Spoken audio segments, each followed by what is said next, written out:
పోసాని కృష్ణమురళిని పల్నాడు జిల్లా నర్సరావుపేట పోలీసులు అదుపులోకి తీసుకున్నారు. పీటీ వారెంట్ పై ఆయన్ను అదుపులోకి తీసుకున్నారు. నర్సరావుపేటలో పోసానిపైన 153A, 504, 67 ఐటీ యాక్ట్ కింద కేసు నమోదైంది. దీంతో అతన్ని Narasaraopet two town CI Haima Rao అదుపులోకి తీసుకుని తరలించారు. మధ్యాహ్నం నర్సరావుపేట కోర్టులో హాజరుపరిచే అవకాశం ఉంది.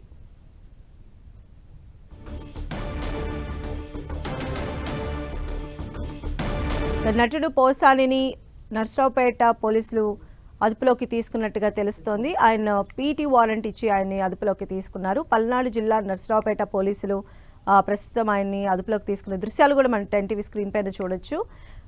మెయిన్గా నర్సరావుపేటలో పోసాని పైన 153A, 504, 67 ఐటీ యాక్ట్ కింద కేసులు నమోదయ్యాయి.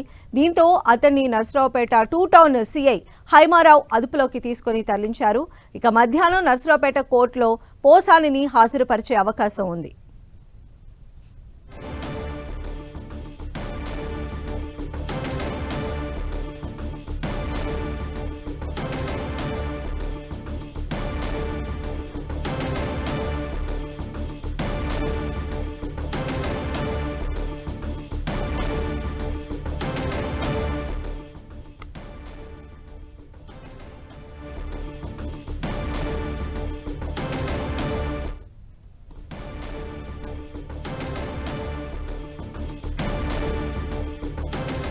మరిన్ని అప్డేట్స్ మా ప్రతినిధి సురేంద్ర అందిస్తారు. సురేంద్ర, సంధ్య సినీ నటుడు పోసాని కృష్ణమురళిని కాసేపటి క్రితమే రాజంపేట సబ్ జైలు నుంచి నర్సరావుపేటకు తరలించారు. నర్సరావుపేట 2 టౌన్ సిఐ హేమారావు ఆధ్వర్యంలో రాజంపేట సబ్ జైలుకు నుంచి సినీ నటుడిని కాసేపటి క్రితమే తరలించినట్టుగా తెలుస్తోంది. ఇప్పటికే నర్సరావుపేటలో 153A, 504, 67 యాక్ట్ కింద కేసు నమోదయ్యాయి.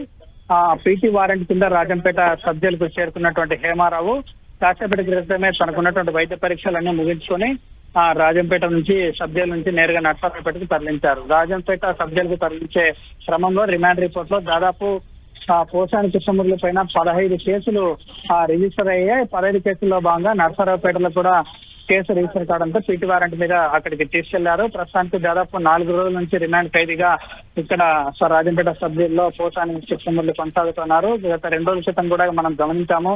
తనకు స్వల్ప ఆరోగ్య పరిస్థితి బాగలేని కారణంగా మొదటగా రాజంపేట ప్రభుత్వ ఆసుపత్రిలో చికిత్స అందించారు. అక్కడి నుంచి నేరుగా కడప రిమ్స్ లో కూడా వైద్యాన్ని అందించారు.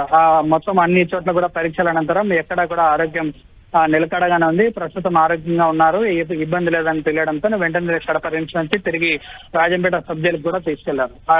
ఈ రోజు మాత్రం రాజంపేట సబ్ జైలు నుంచి పోసాని అయితే తరలించేటువంటి పరిస్థితి. అయితే కోర్టు ముందు ఎప్పుడు హాజరుపరిచే అవకాశం ఉంది పోసాని? ఇవాళ అంటే ఇక్కడ రాజంపేట సబ్ జైలు నుంచి తీసుకెళ్లారు. ఈ రోజు సాయంత్రం లోపు మాక్సిమం అక్కడ ఉన్నటువంటి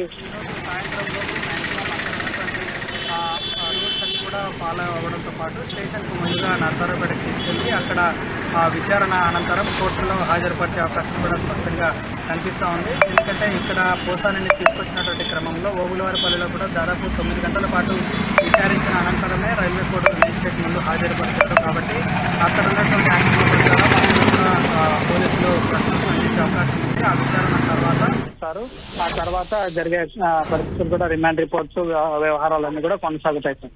అయితే మొత్తంగా ఓవరాల్ గా పోసాని పైన 15 కేసులు ఆయన పైన ఉన్నట్టుగా తెలుస్తోంది. అంటే ఇప్పుడు తీసుకెళ్లినటువంటి కేసు దేనికి సంబంధించింది అండ్ పెట్టినటువంటి సెక్షన్లకు సంబంధించిన డీటెయిల్స్ ఏంటి?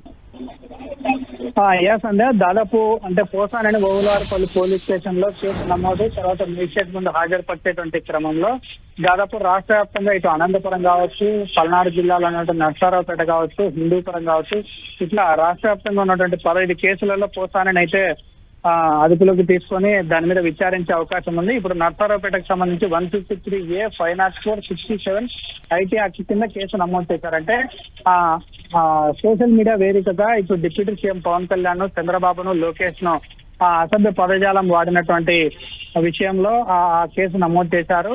మొదటి కేసు జోగినేని మణి అనేటువంటి వ్యక్తి ఓబులవారిపల్లిలో నమోదు చేసిన సమయంలోనే ఒకే రోజు రాష్ట్ర వ్యాప్తంగా 15 చోట్ల కేసులు నమోదయ్యాయి. కేసులన్నింటినీ కూడా ఎఫ్ఐఆర్ చేసి పీటీ వారెంట్ల మీద అంటే ఇప్పుడు ఇవాళ రేపట్లో కోర్టులో హాజరు పెట్టిన అనంతరం కూడా మిగతా కేసులలో కూడా పోసానిని పీటీ వారెంట్ల పైన ఇతర జిల్లాలకు కూడా తరలించే అవకాశం ఉంది. ఎందుకంటే ఈ 15 కేసులకు సంబంధించినటువంటి పీటీ వారెంట్ అన్ని కూడా ఒకే రోజు తీసుకోవడానికి అవకాశం ఉండదు. రోజుకు ఒక కేసు నమోదైంది కాబట్టి రోజుకు ఒక కేసు నమోదు చొప్పున పీటీ వారెంట్ కూడా నమోదయ్యే అవకాశం ఉంది. తద్వారా పోసానిని మిగతా చోట కూడా తరలిస్తారు అన్నటువంటి సమాచారం అయితే ఇప్పటి వరకు ఉంది సంధ్య.